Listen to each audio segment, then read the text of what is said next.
Hey guys, I have a picture of my 2016 buck that I shot archery season in PA, and I'm going to use the bottom jaws. I did a mount of it, which I can show you the mount I made, but I boiled out the skull for a European mount, and I have the jaws left, and I wanted to make a picture frame out of the jaws basically by putting them together like that. So I just wanted to go over, I'm making this up as I go, but I wanted to go over some of the things I did in order to even get the picture printed out. I basically just took that picture and printed it off on regular paper and kept sizing it and figured out what size I wanted. I figured out first that I wanted a 5x7 photo over a 4x6, and then I had to edit the picture a few times, see if I wanted shrink to fit or not shrink to fit, and then basically I had to put it in Photoshop and add a little bit of, I copied some leaves from up here, put it down here. You won't notice it because the jaws cover up most of it, but I needed it there in order to fill in these gaps that it stretches pretty far, and my picture didn't take that. So if you want to do this, my advice is to take a picture that's very far back and zoom in on it, and then you won't have to add leaves on the bottom and add black space up here like I did. So next thing I want to do is start assembling the jaws, and I'll show you how I'm going to go about doing that. So we'll get started. So I figured out the best way that looks good on my picture is to arrange it this way, with the diagonals, the long diagonal like this. You may find out that the long diagonal looks better on that way on yours, but you can flip it either way. And then also you're going to want to figure out which way the diagonal goes, and then also flip it upside down like this, because the two jaws are not the same. If you look, you can see this one has the jaw pivot point is pointing up, and this one, the jaw pivot point, is pointing down. So when I assemble these, I have a rocking right now, and it may change how it fits on your picture, whether it's up or down. So you want to figure that out. But another thing we're going to have to do because of that pivot point on this one that's down is we're going to have to shave that off. So I'm probably just going to take it over to the belt sander and buzz down on that real quickly and flatten this out so it sits flush against the wall.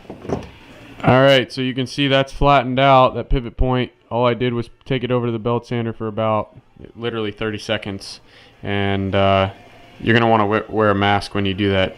The smell actually reminds me of the dentist when they're drilling your teeth. Kind of gross, but doesn't take long. And now when it sits assembled, it's pretty flat and sturdy, so I'm happy with that. Now the next thing is to figure out how I'm going to attach these together. So I have some of this just leather, basically lacing, and I think it'll look cool if I do some kind of decorative lashing on this that holds those together. I just have to figure out what lashing I'm going to use. First, I'm just going to super glue this so it stays in place exactly where it is, enough that I can lash it up, and that should hold it together permanently.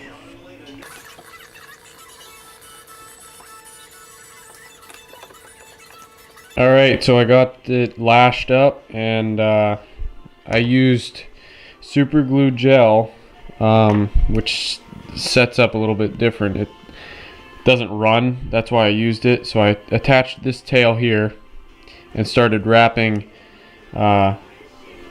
around to the wider section. What that does is it fixes this smaller section in place, and then each time I wind it, it tries to slide off, and the previous winding holds it in place, and it makes it a tighter wind.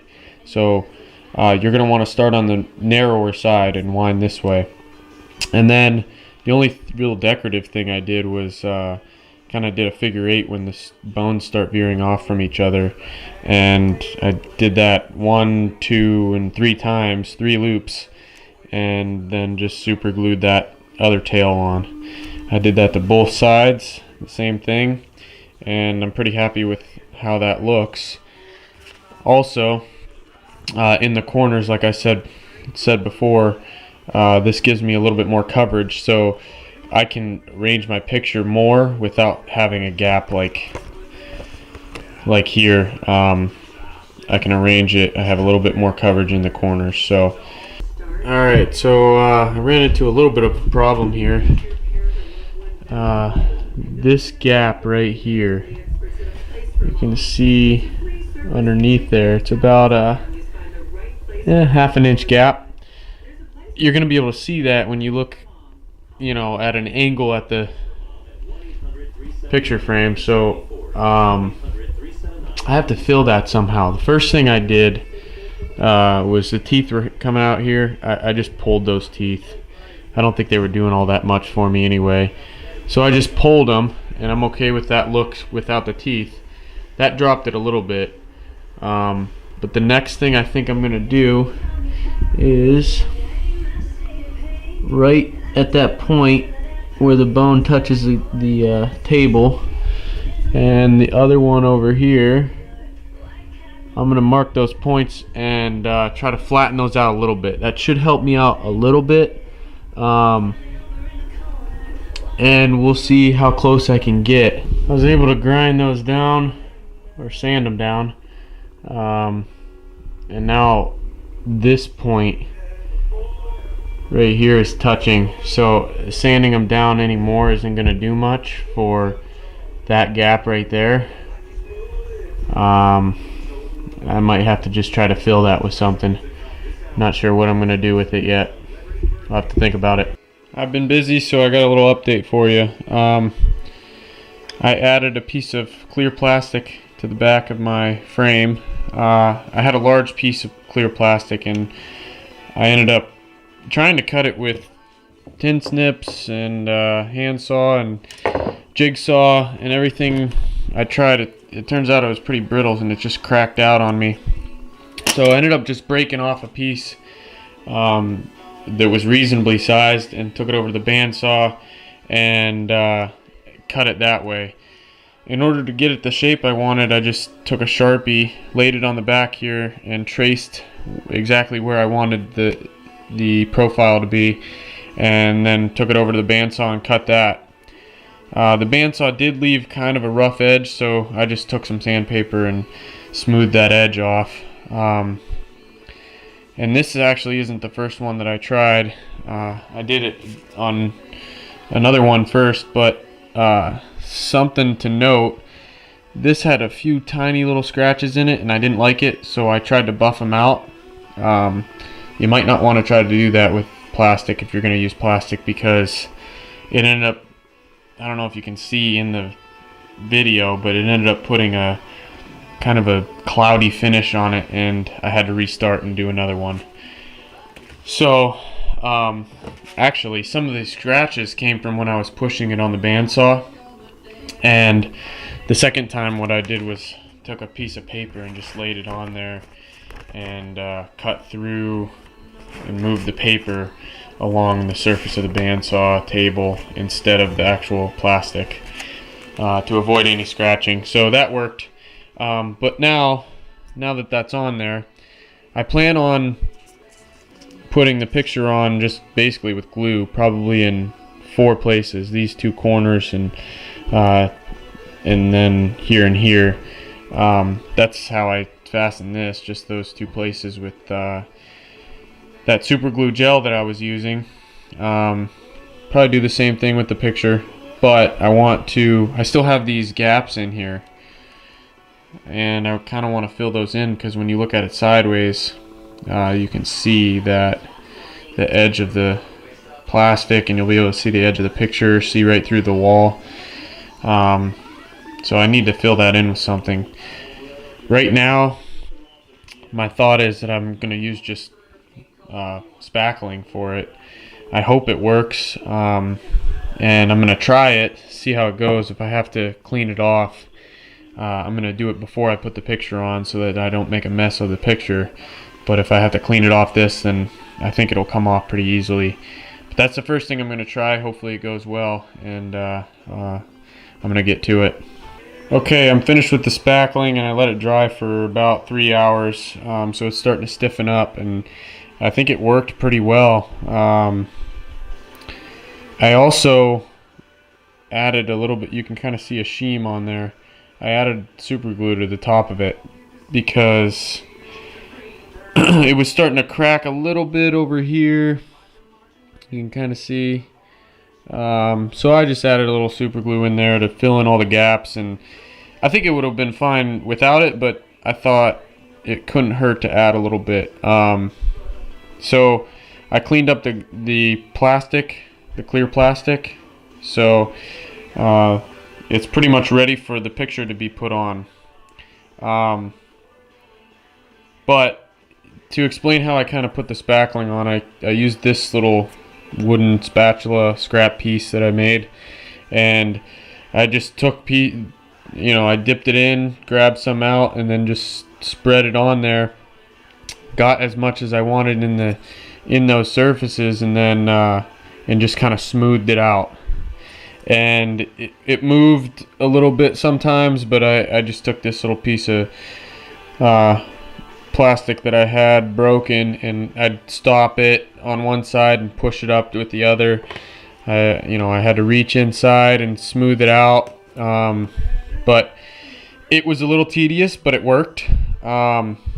Something that you could try instead of doing it that way would be, before installing your plastic piece or glass, if you're going to use that, put a bunch of spackling on there, let it harden, and then sand it to whatever flat surface you want your plastic to sit on or glass to sit on.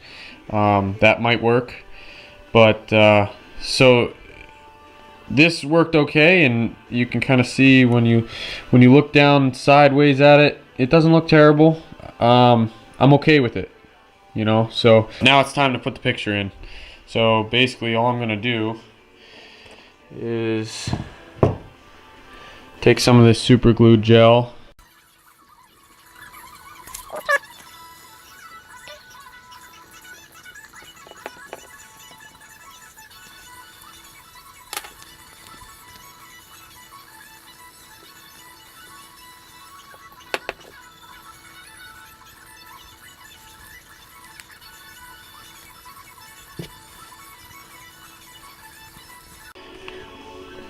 Alright, so that's installed, and that's pretty good. The last thing I think I'm going to do is take a piece of this leather that I had and string it up along here, and that'll be how I hang it on the wall. So, alright, so I glued on the leather strap that's going to hang it, and I'll show you just how I did that, basically like I've been doing. That super glue gel, put some there, and it's strong enough to hold that up. So that's basically what it's going to look like, but I'll go hang it up and show you what it looks like on the wall. I didn't know exactly where I was going to hang it, so I just hung it off the mount that I made just to show you what it might look like. I think it looks pretty good right now, and so I think it'll look good wherever I put it up on the wall. And if I look over at the angle that I was really concerned about, you really have to get pretty far over to see that spackling, but the spackling blends in. You might be able to get away with not putting something like that in there, but anyway, so when I do European mounts, I've done a couple of them. That was my first deer ever, and that was my third deer. I like to use the bottom jaw, you can see that. So this one, with the plaque that I made, I couldn't incorporate the bottom jaw, and I had leftovers. A lot of people have the leftover bottom jaws when they boil out the skulls, and this is something you can do with them now. So go ahead and give it a shot. If you do give it a shot, go ahead and like my video for me, And I have a lot of other videos like this, so go check out my channel, subscribe, and check out all my other videos. Thanks for watching.